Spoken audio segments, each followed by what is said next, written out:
আমি শুরু করতে যাচ্ছি।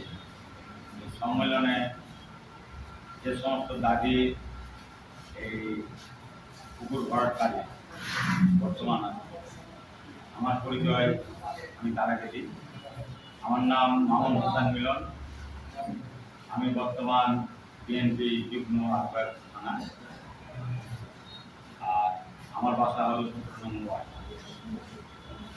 আমি এই অবৈধ পুকুর ভরাট, এই যে পুকুর ভরাট বর্তমানে সিটির আন্ডারে যে ডোবা যদিও ভরাট করা হয়, এটা অনুমতি এবং এটা পারমিশন সহকারে তাদের থাকতে হবে। যদি পারমিশন না পায় তাহলে সিটি কর্পোরেশনের মধ্যে কোনো পুকুর ভরাট হয় না। বর্তমানে আমাদের এই অঞ্চলে বেশ কিছু পুকুর ভরাট হয়েছে।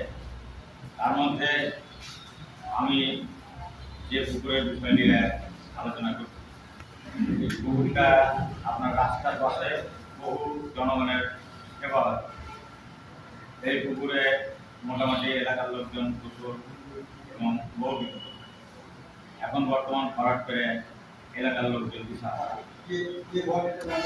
আর এই ভরাটকারী আলমাস দীর্ঘ 18 বছর এরা আওয়ামী লীগের সাথে থেকে পুকুর ভরাট, জমি দখল এবং কাগজ অবৈধভাবে মানে লোকজনকে সামনে রেখে শক্তি খাটিয়ে অবৈধ কাগজকে প্রমাণ করতে যে এটা লিগ্যাল কাগজ, এরকম কিছু জমিও আছে।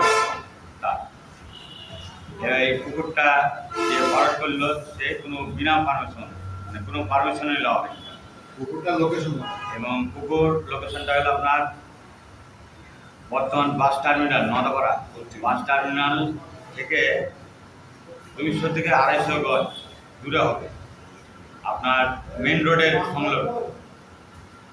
আপনার এই পুকুরটা দীর্ঘ 40-45 বছর ধরে মানুষ এই পুকুরটা ব্যবহার করে আসছে। হঠাৎ করে পুকুর ভরাট, এই ভরাটকারী ওই একই লোক যারা জালিয়াতি করেছে এবং যারা 18 বছর নির্যাতন করেছে, তাদের মধ্যে এই একজন। আমরা এখানে সাউর নাম উল্লেখ করি, কিন্তু সাউ না, সাউর মতন বহু সাউ আছে এখানে। পুকুর ভরাট, জমি দখল, মানে সন্ত্রাস, এরকম তারা চালিয়ে গেছে, এখনো চালিয়ে যাচ্ছে। এখন কথা হলো যে যেহেতু আমি তাদেরকে নিষেধ করার পরও সে আমাদের কথা শুনেনি, আমরা মেলাবার চেষ্টা করেছি, তাকে বোঝানোর চেষ্টা করি।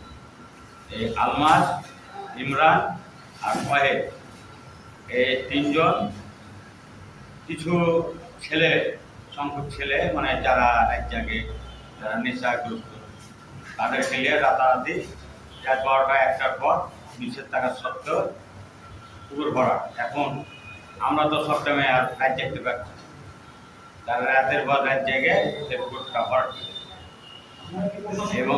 এবং আমি ওসি সাহেব, বর্তমান ওসিকে বলা হলে ওসি উনি বলেছেন যেটা আমাদের কাজ না, এসিল্যান্ডের কাজ। তা আমি এসিল্যান্ডকে যাই, এসিল্যান্ড পরবর্তীতে ইনফরমেশন দেয় হলো ওসিকে, যে বিষয়টা আপনি দেখেন। ওসি ঘটনাস্থলে গিয়েছিল, কিন্তু যাওয়ার পর ওসি ব্যাক আসলো কেন এটা আমি বলতে পারি। যেহেতু ওসি ব্যাক এসছে, বন্ধ করে এসছে, কিন্তু এই ঘন্টা 3-4 পর, মানে রাত 8টাতে বন্ধ করেছে, রাত 1টা 12টার দিকে আবার ওরা ভরাট শুরু করেছে। ওসি বলছে এটা আমাদের কাজ, আমরা বারবার যেতে। এটা হলো এসিল্যান্ডের।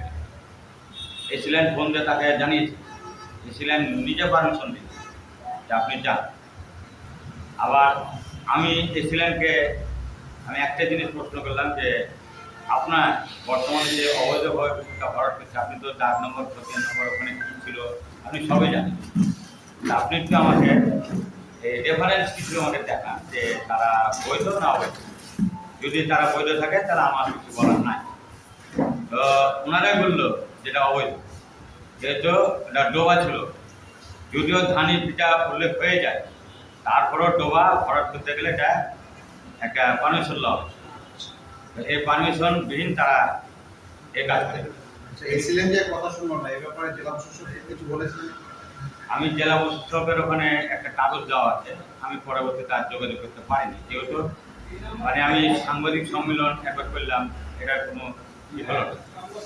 দুটা পত্রিকা আমাকে যেটা দিয়েছে, আর লাইভ কিছু ভিডিও যে আমার স্টেটমেন্ট আমি দেখতে পেয়েছি। আপনার দাবি কি এখন? এখন আমার দাবি যে পুনরায় আবার এই পুকুর যেন খনন করে। আচ্ছা, আপনি কি ওই বললেন যে আওয়ামী লীগের এই পুকুরটা কি আওয়ামী লীগের লোকজনে করছে? হ্যাঁ, আওয়ামী লীগেরা ছিল আগে করে, আওয়ামী লীগ। এখনো তারা ওই বিএনপির কিছু লোকের সাথে সম্মিলিত হয়েছে, তারা দালাল, তারা কখনো বিএনপির কখনো আওয়ামী লীগ, এরা যুগ যুগ ধরে এই কোয়ালিটি রয়েছে। এবং এই পরিবারের বেশ কিছু আওয়ামী লীগের লোক পালাতক আছে। আচ্ছা, এরা কি সাহস সহযোগী মনে করে? হ্যাঁ, এরা সাউথ সহযোগী, এবং সাউথ যে আরে ভয়ঙ্কর কিছু।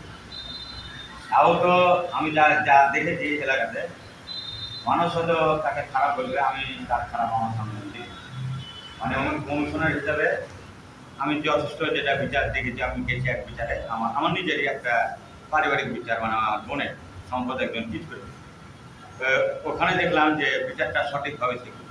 আচ্ছা, আপনি এখনই বললেন যে সাহস তেমন খারাপ কোনো কিছু করেন। এই এলাকায় ভূমিদস্যু, জমি দখল, ভূমি দখল, পুকুর দখল সবকিছুই সাহু করছে।